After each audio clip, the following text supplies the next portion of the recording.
মুমিন হতাশ হবে না, মুমিন হতাশ হবে না। হতাশ হয় কেবলমাত্র কাফের। হতাশ হয় কে? মুমিন কখনো হতাশ হয় না। হতাশ হয় ইমানের পরিপন্থী কাজ। আল্লাহ পাক বলেছেন লা তাকনাতু মির রাহমাতিল্লাহ, আমার রহমত থেকে মায়ুস হও না। দেখেন হযরত আইয়ুব আলাইহিস সালাম কত বড় রোগ হয়েছে, শরীর পোকায় ধরেছে, জর্জরিত হয়েছে, দুর্গন্ধ হয়েছে, গ্রামের লোকেরা তাকে বের করে দিয়েছে, স্ত্রী পুত্র পরিজন সব চলে গিয়েছে। এমনকি জিহ্বায় যখন পোকা ধরল, হযরত আইয়ুব আলাইহিস সালাম আল্লাহ রাব্বুল আলামিনের দরবারে ফরিয়াদ করলেন, আন্নী মাসানিয়াদ-দুররু ওয়া আনতা আরহামুর রাহিমিন। আয় আল্লাহ, আমি অসুস্থ হয়ে পড়েছি, আমি রোগাক্রান্ত হয়েছি, আর তোমার নাম রহমান রহিম, তুমি আমাকে রোগমুক্ত করো।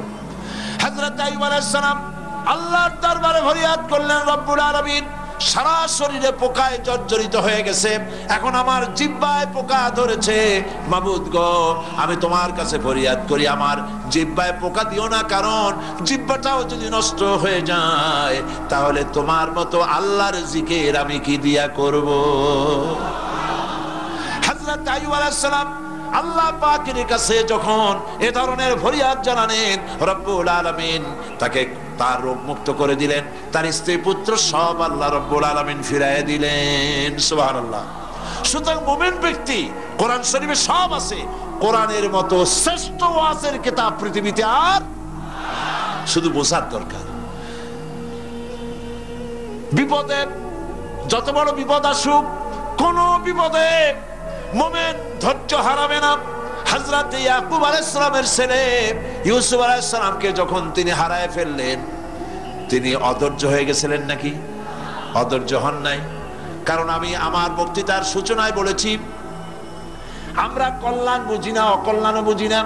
কোন বিপদ আসলে পরে আমরা হয়রান হয়ে যাই, কিন্তু বিপদের মধ্যে কল্যাণ আছে আমরা তা বুঝতে পারি না। কথা বুঝে আসছে? হযরত ইউসুফ আলাইহিস সালামকে কুয়ার ভিতরে ফেলে দেওয়া হলো। 11 ভাই মনে করেছে কুয়ার ভিতরে ফেলে দিয়া ইউসুফ আলাইহিস সালামকে মেরে ফেললাম, কিন্তু তারা বোঝে নাই আসল কামটা কি হয়েছে। এটা তো কুয়া নয়, এটা একটা টানেল, এটা একটা সুড়ঙ্গ।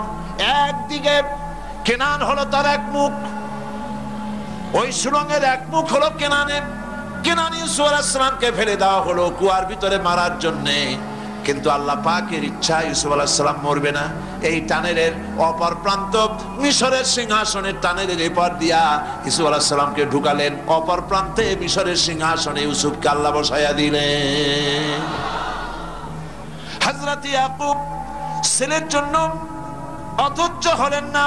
যখন তিনি খবর পেলেন ছেলে বাঘে খেয়ে ফেলেছে, তিনি তখন বলেছেন, ফাসাবুরুন জামিলুন আসাল্লাহু আইয়াতিয়ানি বিহিম জামিআ ইন্নাহু হুয়াল আলিমুল হাকীম। ফাসাবরুন জামিল, আমি উত্তম ভাবে ধৈর্য ধারণ করলাম, এবং আমি বিশ্বাস করি আল্লাহ রাব্বুল আলামিন আমার হারানো সবকিছু আমাকে ফিরায় দিবেন। বহু বছর পর যখন হযরত ইউসুফ আলাইহিস সালাম প্রেসিডেন্ট হয়েছেন মিশরের, 11 ভাই গেল সেখানে সাহায্য আনার জন্য। সেই ঘটনা তো শোনাবো না, এমনি বলে যাচ্ছি। এরপরে তিনি তাদেরকে পরিচয় দিলেন, ওরা ভয় পেয়ে গেল।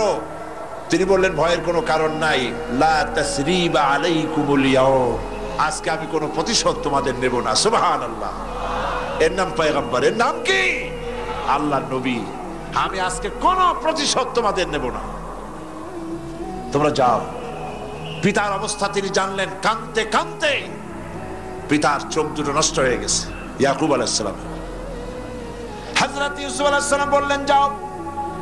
নিজের জামাটা খুললেন, গায়ের জামা খুলে বললেন, ভাইরা আমার এই জামা নিয়ে যাও, আর আমার আব্বার চোখের উপরে এই জামাটা রেখে দিও।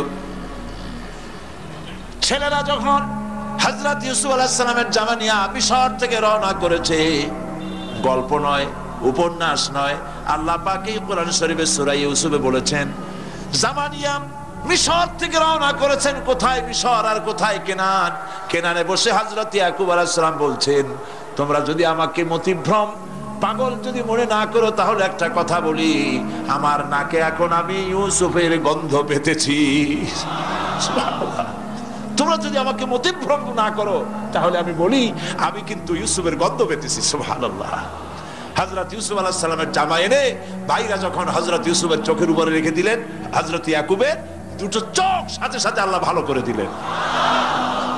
ফাসবরুন জামিল, ধৈর্য ধরো।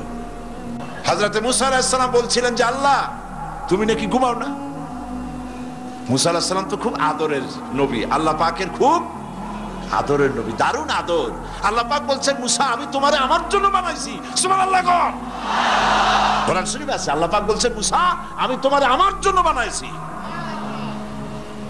তোমাকে যখন তোমার মা দরিয়ায় ভাসায় দিয়েছিল, আমি তোমার বাক্সর দিকে তাকাইছিলাম। সুবহানাল্লাহ। আল্লাহ যদি বলেন আমি তাকাইছিলাম, সুবহানাল্লাহ, তোমারে আমার জন্য বানাইছি। সুতরাং হযরত মুসা আলাইহিস সালাম তিনি বলছেন আল্লাহ পাককে খুব আদরের নবী, তো আল্লাহ তুমি নাকি ঘুমাও না। আল্লাহ কয় তুমি বিশ্বাস করো না। হযরত মুসা আলাইহিস সালাম বললেন আল্লাহ অবশ্যই বিশ্বাস করি, তবে বুঝি না বিষয়টা কি, বুঝি না কেমনে না ঘুমাই পারে, বুঝি না। আল্লাহ আচ্ছা ঠিক আছে, তুমি যখন বিশ্বাস করছো তখন আর অসুবিধা নেই, বিশ্বাস না করলে মুসিবত ছিল। পয়গম্বর মানুষ তাকে তো বলতেই হবে বিশ্বাস করি, তবে বুঝি না। আল্লাহ কয় ঠিক আছে বিশ্বাস যখন করো আমি বুঝাই দেবো। নিয়ে আসো এক গ্লাস পানি। এক গ্লাস পানি নিয়ে আসলেন, দাঁড়ায় থাকো। মুসা আলাইহিস সালামকে আল্লাহ বললেন পানি নিয়ে দাঁড়ায় থাকো, আর ঘুমের আল্লাহ করলেন মুসারে ধর। মুসা আলাইহিস সালামের ঘুম এসে গেল। ঘুমের আমেজে হাতটা শিথিল হয়ে গ্লাসটা পড়ে ভেঙে চুরমার হয়ে গেল। হযরতে মুসা আলাইহিস সালাম ভয় পেয়ে গেলেন। আল্লাহ পাক শোনায় দিলেন ভয়ের কোনো কারণ নাই, একটা পরীক্ষার জন্যই দিলাম, তোমার বোঝার জন্যই দিলাম। তুমি যেমন এক গ্লাস পানি নিয়ে, একটা গ্লাস নিয়ে এক মুহূর্ত দাঁড়াতে পারলে না, ঘুম আসলো আর হাত থেকে পড়ে গ্লাসটা ভেঙে গেল। মুসারে তুমি বুঝে নাও, তুমি জেনে রাখো তামাম সৃষ্টি জগৎ তোমার আল্লাহ আল্লাহ রব্বুল আলামিনের হাতের মুঠার মধ্যে রয়েছে। আল্লাহ রব্বুল আলামিন যদি ঘুমায় যান, এই পৃথিবীর আকাশ এবং জমিনের সব ট্রাফিক কন্ট্রোল আল্লাহ পাক নিজেই করেন। যদি তিনি ঘুমায় যান সব শেষ হয়ে যায়। বাংলাদেশে কি হচ্ছে, পৃথিবীর কোথায় কি হচ্ছে তা আল্লাহ দেখছেন না? চিল্লায় বলো দেখছেন না? সে আল্লাহ রাব্বুল আলামিন তিনি পরিষ্কার করে বলছেন যারা নাকি মুমিন বান্দা তারা অহংকারী হয় না, ক্ষমতায় থাকুক ক্ষমতায় না থাকুক কোন অবস্থাতেই অহংকারী হতে পারে না। আল্লাহ পাক শোনায় দিয়েছেন যারা অহংকার করে তাদেরকে পরিষ্কার করে বলেছেন ওয়ালা তামশি ফিল আরদি মারহান ইন্নাকা লান তাখরিকাল আরদা ওয়া লান তাবলুগাল জিবালা তুলা ওয়ালা তামশি ফিল আরদি মারহান। খবরদার আমার জমিনের উপরে অহংকারের পথে বড় হেঁটো না। দেখছেন না কত আছে অহংকার করে হাঁটে, জমিনের উপরে জুতা পায়ে দিয়ে মচ মচ করে হাঁটতে থাকে। ওয়ালা তামশি ফিল আরদি মারহা ইন্নাকা লান তাখরিকাল আরদা। তুমি কি তোমার পদাঘাত দিয়ে আমার জমিনটারে ভাটায় দিতে পারবা? বলেন পারবে? যদি শক্তি থাকে দাও লাথি, তোমার ঠ্যাং ভাঙবে, মাটির কিচ্ছু। ওয়ালান তাখরিকাল আরদা মা, তুমি আমার এই জমিনটাকে ধসাই দিতে পারবে না। আর ওয়ালান তাবলুগাল জিবালা তুলা, আর পাহাড়ের উচ্চতা লাফ দিয়ে তুমি ছাড়াই যেতে পারবে না। আমার জমিনও ফাটাইতে পারবে না লাথি দিয়া, লাফ দিয়ে পাহাড়ের উচ্চতাও ছাড়াইতে পারবে না। তো এত লাফাও কেন? কম লাফাও, শক্তি কম দেখাও। আল্লাহ রাব্বুল আলামিন আবার বলেন وعباد الرحمن الذين يمشون على الأرض هونا। আল্লাহর বান্দা যারা, সত্যিকারের বান্দা যারা, তারা দুনিয়ার বুকে বিনয়ের সাথে হাঁটে, মাথা নিচু করে বিনয়ের সাথে হাঁটে। সুবহানাল্লাহ। তুই আল্লাহর প্রতি ঈমানের সবথেকে বড় লাভ হচ্ছে আত্মমর্যাদা সম্পন্ন বানায়, ঈমান তাকে বিনয় এবং বিনম্র বানায়, অহংকারী বানায় না। কোরআন হচ্ছে বিশ্ববাসীর জন্য আল্লাহ পাকের পক্ষ থেকে সর্বশেষ হেদায়েতের কিতাব, এবং এই কোরআন পৃথিবীতে শুধু মুসলমানদের জন্য কোরআন আসেনি, কোরআন এসেছে সমগ্র মানব গোষ্ঠীর হেদায়েতের জন্য। কি বলেন, কোরআন কি শুধু মুসলমানদের? কোরআন সম্পর্কে আল্লাহ পাক বলেছেন হুদাল লিন্নাস, হাদা বায়ানুল লিন্নাস। এটা গোটা বিশ্বের সমগ্র মানব গোষ্ঠীর জন্য আল্লাহ পাক কোরআন নাজিল করেছেন। কি জন্যে নাজিল করার কারণ হচ্ছে মানব গোষ্ঠী সহ সমস্ত সৃষ্টির স্রষ্টাকে, বলুন সবাই, সৃষ্টি মধ্যে শ্রেষ্ঠ সৃষ্টিকে মানুষ, সেই মানব গোষ্ঠী যেন আল্লাহ থেকে বিচ্ছিন্ন হয়ে না যায়। তারা কিভাবে পথ চলবে, কেমনে তারা এই দুনিয়ায় চলবে, কিভাবে আল্লাহকে পাবে, সেই জন্য আল্লাহ পাক যুগে যুগে পেগম্বর পাঠিয়েছেন, অসংখ্য নবীদেরকে পাঠিয়েছেন, এবং তাদের মাধ্যমে জাতিকে, বিশ্ববাসীকে আল্লাহর দিকে আকৃষ্ট করার জন্য আল্লাহ পাক কিতাব নাজিল করেছেন। রাসূলের কাছে এই কিতাব নাজিল করে আল্লাহ পাক বলেছেন আলিফ লাম রা কিতাবুন আনজালনাহু ইলাইকা লিতুখরিজান নাসা মিনাজ যুলুমাতি ইলান নূর। আলিফ লাম রা কিতাবুন আনজালনাহু ইলাইকা, হে নবী আমি আপনার প্রতি একখানা কিতাব অবতীর্ণ করেছি এই জন্যে, লিতুখরিজান নাসা, যাতে করে আপনি মানব মণ্ডলীকে বের করে আনতে পারেন, মিনাজ যুলুমাতি ইলান নূর, আপনি যাতে করে মানব গোষ্ঠীকে অন্ধকার থেকে আলোর দিকে নিয়ে আসতে পারেন, সেই জন্যে আমি এই কিতাবকে অবতীর্ণ করেছি। গোটা বিশ্ববাসী ছিল অন্ধকারের মধ্যে, আর আল্লাহ ইসলাম দিলেন, ইসলামের নাম, ইসলাম হচ্ছে আলো, আর একখানা কিতাব দিলেন, সেই কিতাবের নাম হচ্ছে কোরআন শরীফ। কিতাবখানার নাম কি? কোরআন শরীফ। আপনারা লক্ষ্য করুন, রাসূল করিম সাল্লাল্লাহু আলাইহি সাল্লাম যখন পৃথিবীতে এসেছিলেন তখন সমাজের অবস্থা কেমন ছিল? খারাপ ছিল না ভালো ছিল? ভালো ছিল না খারাপ ছিল?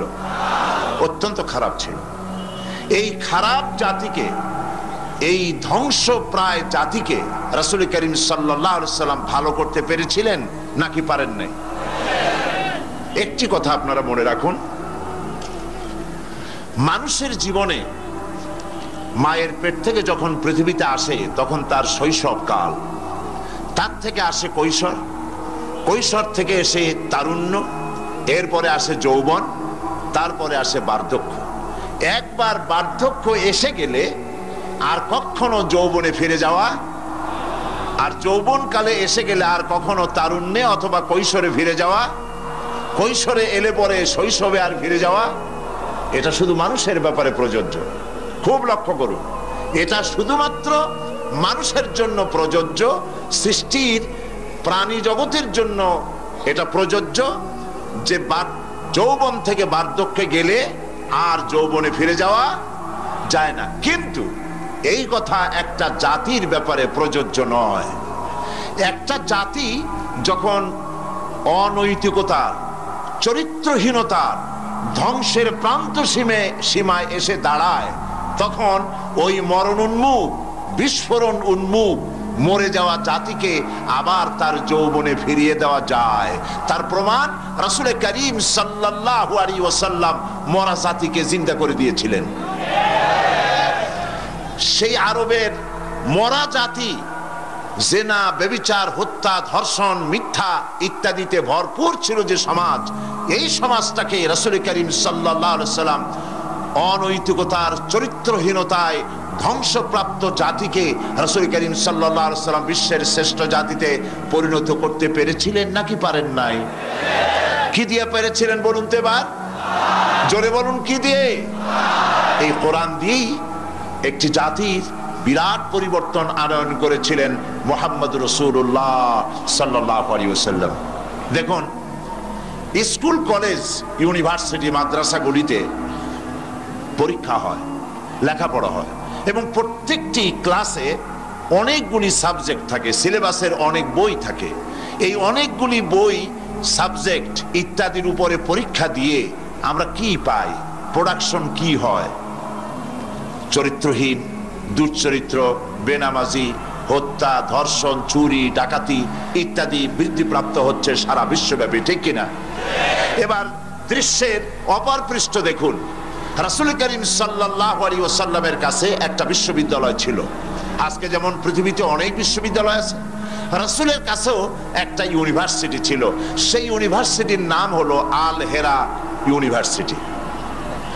এই আল হেরা ইউনিভার্সিটির চ্যান্সেলর ছিলেন আল্লাহ রাব্বুল আলামিন, আর এর ভাইস চ্যান্সেলর হলেন মুহাম্মদুর রাসূলুল্লাহ সাল্লাল্লাহু আলাইহি ওয়াসাল্লাম। এই বিশ্ববিদ্যালয়ে যে সব ছাত্ররা তৈরি হয়েছিলেন, সেই সব ছাত্রদেরকে আপনারা কি চেনেন? সেসব ছাত্রদের নাম শুনুন। এই বিশ্ববিদ্যালয় থেকে যে সব ছাত্ররা বেরোলেন, তারা হলেন আবু বকর, ওমর, ওসমান, আলী, আমর ইবনুল আস, আব্দুর রহমান বিন আউফ, আবু ওবায়দা ইবনুল জাররাহ, জুবাইর ইবনুল আওয়াম, জারির ইবনে বাজালি, আবু মুসা আশআরী, আবু হুরায়রা, আবু জাফর গিফারি, আবু যার গিফারি রিদওয়ানুল্লাহি তাআলা আলাইহিম আজমাইন। এই সব ছাত্র ওই বিশ্ববিদ্যালয় থেকে তৈরি হয়েছিল। আজ যদি পৃথিবীর সমস্ত বিশ্ববিদ্যালয় একত্রিত হয়ে প্রচেষ্টা চালায়, হযরত ওমরের মতো একজন মানুষ বানাতে পারবে কি? পারবে? তাহলে রাসূল করিম সাল্লাল্লাহু আলাইহি ওয়াসাল্লাম তার ওই বিশ্ববিদ্যালয়ের সিলেবাসে বই ছিল মাত্র 2খানা। রাসূলের বিশ্ববিদ্যালয় সিলেবাসের কিতাব ছিল কয়খান? একখানা হলো কোরআন শরীফ, আর একখানার নাম আপনারা বলুন। মাশাআল্লাহ, একখানা হলো কোরআন, আর একখানার নাম হাদিস। কোরআন আর হাদিস দিয়ে রাসূল করিম সাল্লাল্লাহু আলাইহি ওয়াসাল্লাম সিলেবাসের মাত্র 2খানা বই দিয়ে গোটা বিশ্বের মানব মণ্ডলীর বিরাট তাদের মস্তিষ্ক এবং চিন্তার জগতে আলোড়ন সৃষ্টি করেছিলেন। রাসূল যে সমাজ তৈরি করেছিলেন, ওই সমাজ পৃথিবীর মানুষের কাছে আর ফিরে আসে নাই। তবে হ্যাঁ, আসতে পারে, যেহেতু সিলেবাসের সে 2খানা কিতাব আজও আছে। না নাই? রাসূলুল্লাহ বলেছেন, খায়রুল কুরুনি কারনি, সর্বশ্রেষ্ঠ যুগ হচ্ছে আমার যুগ। সর্বশ্রেষ্ঠ যুগ কার? রাসূলের যুগ। আমরা লক্ষ্য করেছি দেশে যেটা হচ্ছে, সেটা হচ্ছে হজ এবং উমরার নামে আমাদের নেতৃবৃন্দ এবং সরকারের উচ্চ পর্যায়ের ব্যক্তিবর্গ হজ এবং উমরার নামে মক্কা মদিনা গমন করেন, কিন্তু দাদা বাবুদেরকে খুশি করার জন্য গয়া, কাশী বা শান্তিনিকেতন থেকে সংস্কৃতি আমদানি করেন।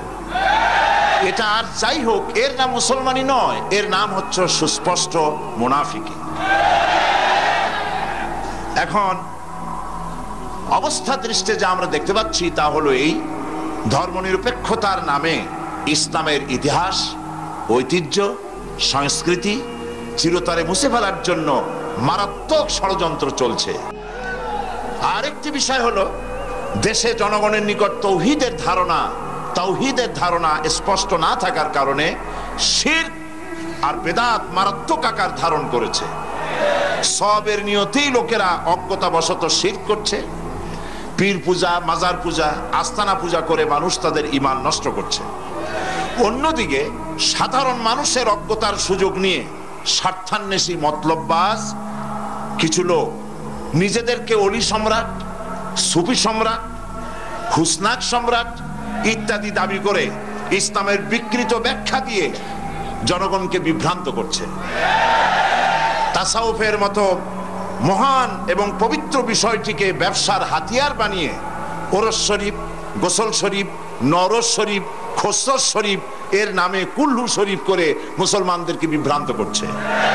এমত অবস্থায় প্রত্যেক মুসলমান নরনারীকে ইসলামের সর্বপ্রধান এবং সর্বপ্রথম দাবি ঈমানকে কোরআন এবং হাদিসের আলোকে বুঝে নিতে হবে এবং এর দাবি পঙ্খু রূপে মুসলমানদের মেনে চলতে হবে। এই হলো আজকের বক্তৃতার সারাংশ আমি সাংবাদিক ভাইদের জন্য তুলে ধরলাম। কোরআনে কারীমের মূল দাওয়াত হচ্ছে ঈমান। সেই কথাটি কোরআনে কারীম থেকে আল্লাহ পাক বলছেন। আমরা চাই পৃথিবীতে শান্তি চাই আর আখিরাতে মুক্তি চাই। কয়টা জিনিস চাই আমরা?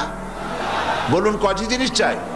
দুটি জিনিস। একটা চাই পৃথিবীতে শান্তি আর আখিরাতে মুক্তি। এই তিনটি জিনিস আমরা দাবি করি বা চাই। এখন এই শান্তি, দুনিয়ার শান্তি এবং আখিরাতের মুক্তি কিভাবে হবে, সেজন্য আল্লাহ পাক বলছেন, ইয়া আইয়ুহাল্লাযীনা আমানু হাল আদুল্লুকুম আলা তিজারাতিন তুনজিকুম মিন আযাবিন আলীম তু'মিনুনা বিল্লাহি ওয়া রাসূলিহি ওয়া তুজাহিদুনা ফি সাবিলিল্লাহ وتجاهدون في سبيل الله بأموالكم وأنفسكم ذلكم خير لكم إن كنتم تعلمون صدق الله العظيم।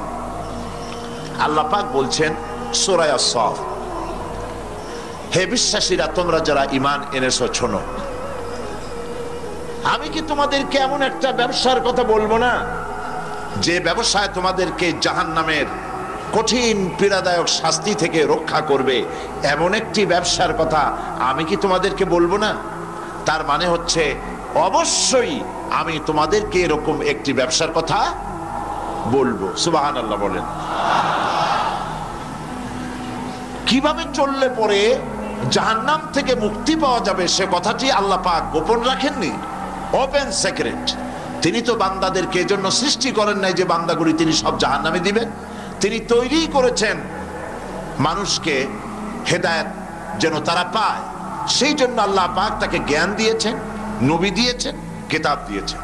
আল্লাহ পাক বলছেন আমি অবশ্যই এমন একটা ব্যবসার কথা তোমাদেরকে বলবো। সেই ব্যবসাটা কি?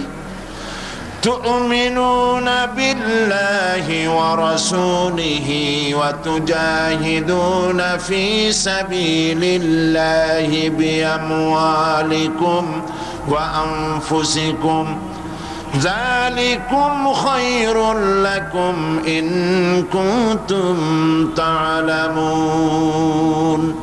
সেই ব্যবসাটা হচ্ছে, সেই ব্যবসার জন্য তিনটা পুঁজি লাগবে। কয়টা পুঁজি? একটা হচ্ছে ঈমান বিল্লাহ, আল্লাহর প্রতি ঈমান। আরেকটা হচ্ছে রাসূলের প্রতি ঈমান। আরেকটা হচ্ছে আল্লাহর রাস্তায় জিহাদ করা, মাল দিয়ে আর জান দিয়ে।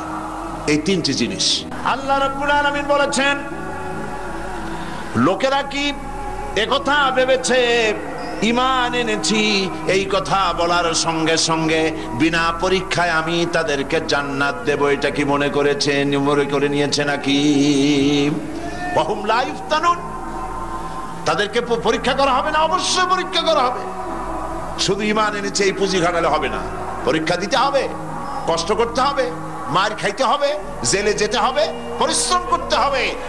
এই ময়দানই হচ্ছে উত্তপ্ত ময়দান। এই ময়দান কি ময়দান?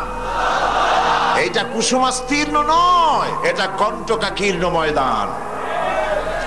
সুতরাং আল্লাহ পাক বলছেন পরীক্ষা দিতে হবে। এই ঈমান আনলে পরে ঈমানের পুঁজি খাটায়া, তুমি যেমন ব্যবসার পুঁজি দিয়া চুপ করে বসে থাকলে যেমন ব্যবসা হয় না, এখানেও ব্যবসা হবে না কলেমা পড়িয়া। শুধু কলেমা পড়তে হবে, বিশ্বাস করতে হবে, এটার জন্য কাজ করতে হবে এবং কালেমা ভিত্তিক শাসন প্রতিষ্ঠার জন্য আন্দোলন করতে হবে, ময়দানে থাকতে হবে। আর এই কাজগুলি করলে পরে তখন আল্লাহ রাব্বুল আলামিন রাজি হবেন, খুশি হবেন, এর পূর্বে নয়।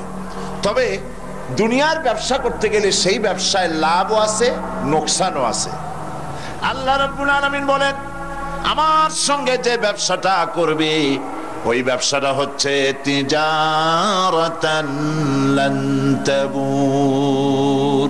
আমার সাথে যে ব্যবসা করবে এই ব্যবসায় নোকসানের কোনো সম্ভাবনা নাই, কোনো লস নাই। বাঁচলেও লাভ, জেলে গেলেও লাভ, ফাঁসির মঞ্চে চললেও লাভ, মরে গেলেও লাভ, মার খাইলেও লাভ। এটা সব জায়গায় লাভ আর লাভ। সুবহানাল্লাহ বলতে ইচ্ছে করে না? কারণ তুমি মার খাচ্ছ কার জন্যে? জেলে যাচ্ছ কার জন্যে? ফাঁসির মঞ্চে চড়ছ কার জন্যে? সুতরাং তোমার তো কোনো দুঃখ থাকার কথা নয়, তোমার তো কোনো চিন্তা থাকার কথা নয়। আমাকে তো আমার আল্লাহ শিখেই দিছেন কি, কুল ইন্না সালাতি ওয়া নুসুকি ওয়া মাহইয়ায়া ওয়া মামাতি লিল্লাহি রাব্বিল আলামিন। পড়েন আমার সাথে, সবাই পড়েন। ইন্না সালাতি ওয়া নুসুকি ওয়া মাহইয়ায়া ওয়া মামাতি লিল্লাহি রাব্বিল আলামিন। আল্লাহ পাক বলেন, বলো নিশ্চয়ই আমার নামাজ, আমার কুরবানি, আমার হায়াত, আমার মত সবকিছু আল্লাহ রাব্বুল আলামিনের জন্য। কার জন্য? তাহলে মুমিনের কি কোনো দুঃখ থাকার কথা, কোনো কষ্ট থাকার কথা? নিশ্চয়ই নয়। মুমিন সর্বাবস্থায় আল্লাহর উপরে রাজি থাকবে, খাইরিহি ওয়া শাররিহি মিনাল্লাহি তাআলা। আমার উপরে যদি কোনো বিপদ আসে অথবা আমার যদি কোনো সুখ আসে, সবকিছু কার পক্ষ থেকে? হয়রান হওয়ার, পেরেশান হওয়ার কোনো কারণ নাই। আমার জন্য যা হয় তার মধ্যে কল্যাণ আছে। আমি বুঝি না কল্যাণটা কত দূরে, তবে কল্যাণ হবেই হবেই ইনশাআল্লাহ। আল্লাহ পাক বলছেন, শোনো, আল্লাহর উপরে ঈমান আনতে হবে। তুমিনুনা বিল্লাহ। আমরা কি জাহান্নাম থেকে বাঁচতে চাই? তাহলে আল্লাহ পাক বলছেন আমার উপর ঈমান আনো। এখন আল্লাহর উপর ঈমান আনার জন্য 4টি শর্ত আছে। কয়টি শর্ত? মুখস্থ করেন। আল্লাহর উপর ঈমান আনার জন্য 4টি শর্ত। 1 নম্বরের শর্ত হচ্ছে আল্লাহ পাক আছেন, এটা বিশ্বাস করতে হবে। অনেক মুমিনও অনেক সময় প্রশ্ন করে বসে বিপদ দেখে, আল্লাহ কি আছে? এই চিন্তাই এই ধরনের পেরেশানি আর হতাশ হয়ে কথা বলতে পারে কেবলমাত্র যাদের ঈমান যত দুর্বল, বিপদে তারা তত বেশি হতাশ হয়। আর ঈমান যত সবল, সে জানে যে আল্লাহ পাকের ফয়সালার অতিরিক্ত কিচ্ছু হবে না। যা হবে সবটাই আমার আল্লাহর ফয়সালা। কার ফয়সালা?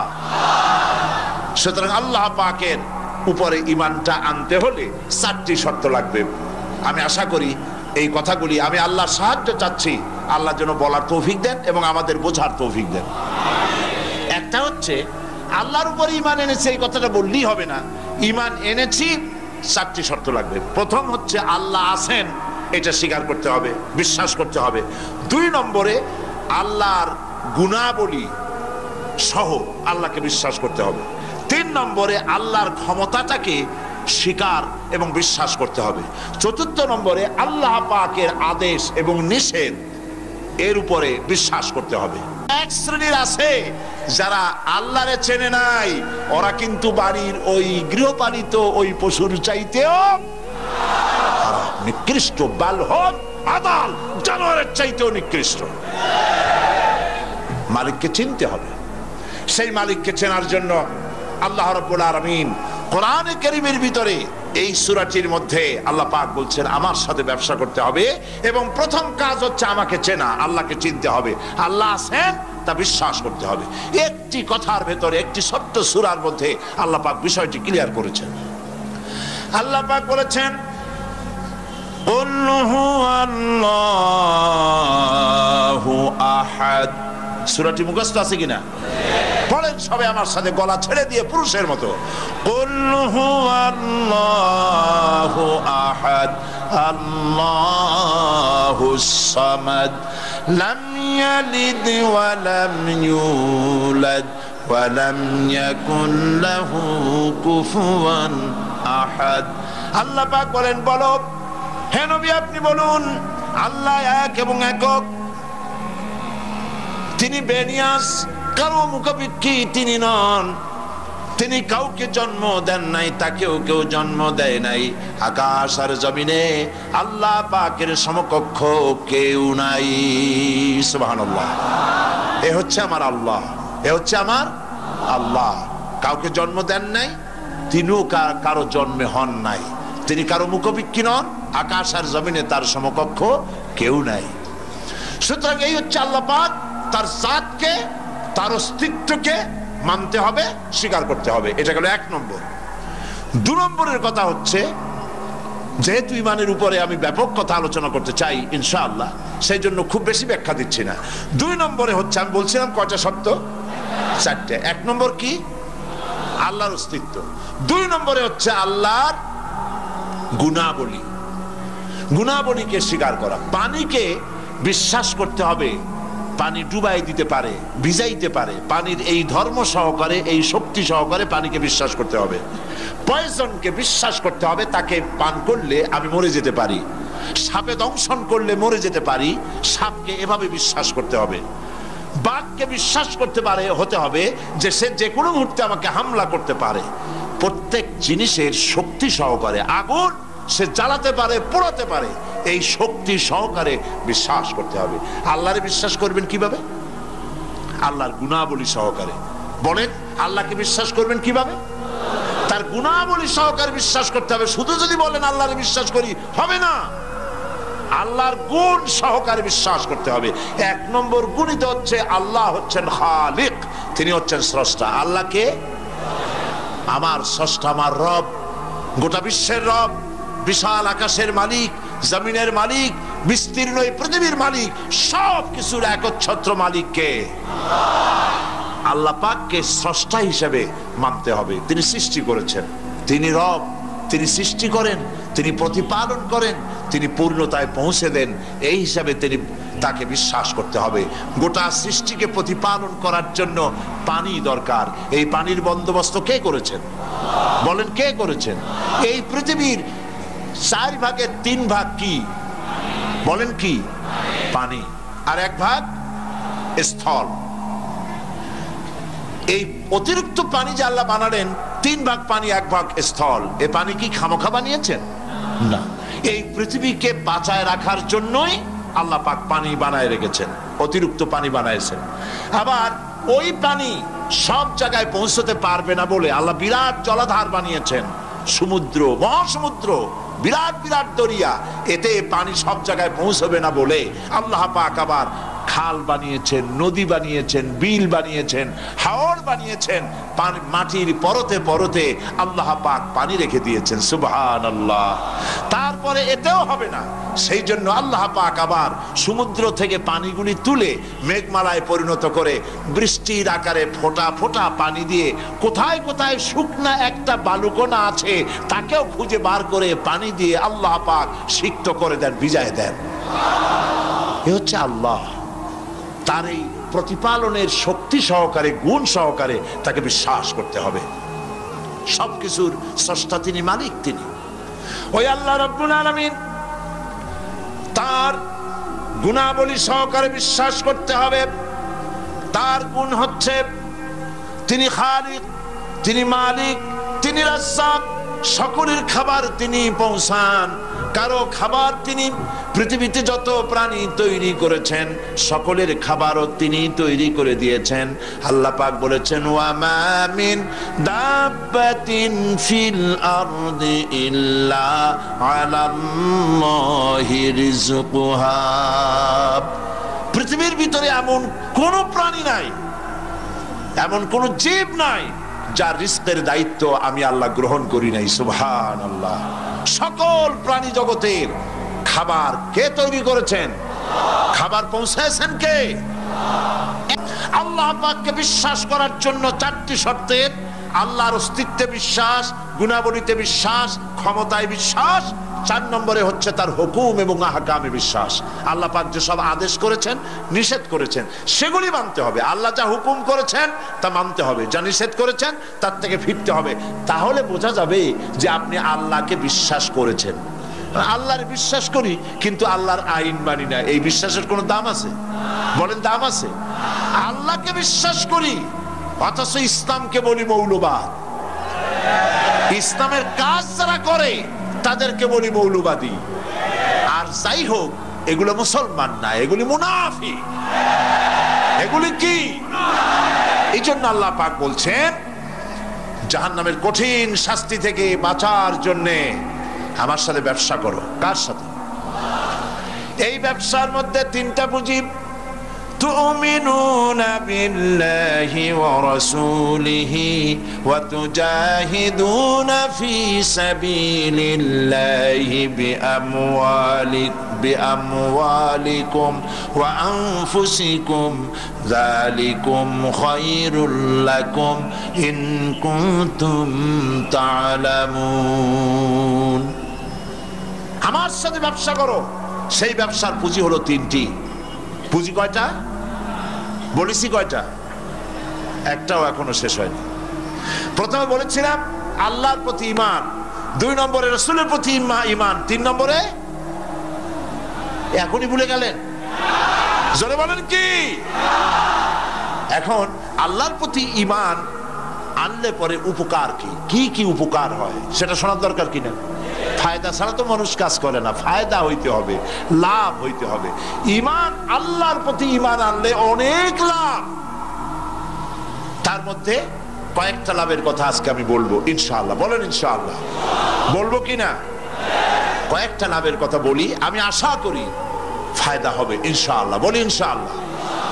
1 নম্বরের ফায়দা, আল্লাহর উপর ঈমান আনলে মুখস্থ করেন, কাগজ কলম থাকলে লিখে নেন, আর না হয় মনে মনে মনে রেখে দেন, মেমোরিতে ধরে রাখেন। আল্লাহর উপরে ঈমান আনার 1 নম্বরের লাভ হচ্ছে আত্মমর্যাদার সৃষ্টি হয়। যারা আল্লাহর উপর ঈমান আনে তাদের আত্মমর্যাদার সৃষ্টি হয়, পার্সোনালিটি, শখসিয়ত তৈরি হয়। এমন শখসিয়ত হয়, শখসিয়ত মানে কি? পার্সোনালিটি। পার্সোনালিটি মানে কি? ব্যক্তিত্ব। ব্যক্তিত্ব তৈরি হয়। সে কোনো পাগল শ্রেণীর লোক হয় না, তার চলায়, তার বলায়, তার ওঠায় ব্যক্তিত্বের ছাপ ফুটে ওঠে। এই ব্যক্তিত্বের পরিস্ফুটনের কথা বিশ্বকবি বলেছেন। কে বিশ্বকবি? আল্লামা ইকবাল রহমতুল্লাহ আলাইহি। আল্লামা ইকবাল রহমতুল্লাহ আলাইহি তিনি বলছেন, খুদি কো কর ইতনা বুলন্দ, খুদি কো কর ইতনা বুলন্দ कि हर तकदीर लिखने के पहले खुदा पूछे बंदे को बता तेरी रजा क्या है। নিজের ব্যক্তিত্বের পরিস্ফুটন এভাবে গড়ে তোলো, পার্সোনালিটি, শখসিয়ত এভাবে তৈরি করো যাতে আল্লাহ পাক তোমার তকদির লেখার সময় তোমারে জিজ্ঞেস করে, বান্দা তুই বল তোর তকদিরটা আমি কিভাবে লিখবো। সুবহানাল্লাহ বলেন। এটাই হচ্ছে ঈমানের প্রথম কথা। ঈমান যে আনে তার মধ্যে মর্যাদার সৃষ্টি হয়, সে কোনো কিছুকে ভয় পায় না, আত্মমর্যাদা আসে। কারণ ঈমান আনার আগে, খুব খেয়াল করুন, ঈমান আনার আগ পর্যন্ত সে ভয় করত সাপকে, তাই সাপকে পূজা করত। সে ভয় পেত পাথরকে, তাই পাথর পূজা করত। সে ভয় পেত সূর্যকে, তাই সূর্যকে পূজা করত। সে ভয় পেত পানিকে, তাই পানি পূজা করত। ভয় পেত আগুনকে, তাই আগুনকে পূজা করত। ভয় পেত বিরাট গাছ, ওইটারই পূজা করত। যেটা বড় ওইটারই পূজা করত। কিন্তু ওর জানা নাই এর থেকে বড় এগুলি সৃষ্টি, এর থেকে যিনি সৃষ্টি করেছেন সৃষ্টির শক্তি বেশি না স্রষ্টার শক্তি বেশি? তো পাগলের মতো এগুলোর সামনে মাথা নত করো কেন? এই জন্যে ঈমান আনার আগে তার মধ্যে ব্যক্তিত্ব ছিল না। যেখানে যা দেখেছে মাথা নত করেছে, পূজা করেছে, অর্চনা করেছে। কিন্তু কোরআন তাকে শোনায়ছে, ইন্নাল্লাযীনা তাদউনা মিন দুনিল্লাহি ইবাদুন আমসালুকুম। আল্লাহ পাক বলেন, আমাকে বাদ দিয়ে এরা যেই সব জিনিসের পূজা করে মাথা নত করে এবং ওদের কাছে শক্তি আছে বলে মনে করে, তোমাদের জেনে রাখা উচিত ওরা তোমার মতো আমার গোলাম। আল্লাহর প্রতি ঈমান আনায় মানুষ বিনয় এবং বিনম্র প্রকাশ করে, সে অহংকারী হতে পারে না। আল্লাহর উপরে যে ঈমান আনে সে অহংকারী হইতে পারে না, কারণ আল্লাহ বলে দিয়েছেন ইয়া মাশারাল জিন্নি ওয়াল ইনস ইন ইসতাতা'তুম আন তানফুযু মিন আকতারিস সামাওয়াতি ওয়াল আরদ ফানফুযু লা তানফুযুনা ইল্লা বিসুলতান। যারা অহংকারী, যারা স্বৈরাচারী, যারা জালিম, আল্লাহ পাক তাদেরকে বলছেন, হে পৃথিবীর মানুষেরা, জেনেরা, যদি সম্ভব করতে পারো, আমার আইন ভালো লাগে না, আমার ইসলাম পছন্দ হয় না, আমার আলেম ভালো লাগে না, আমার কোরআন ভালো লাগে না, অবস্থা যদি এমনটি হয়, বেরিয়ে যাও, বেরিয়ে যাও।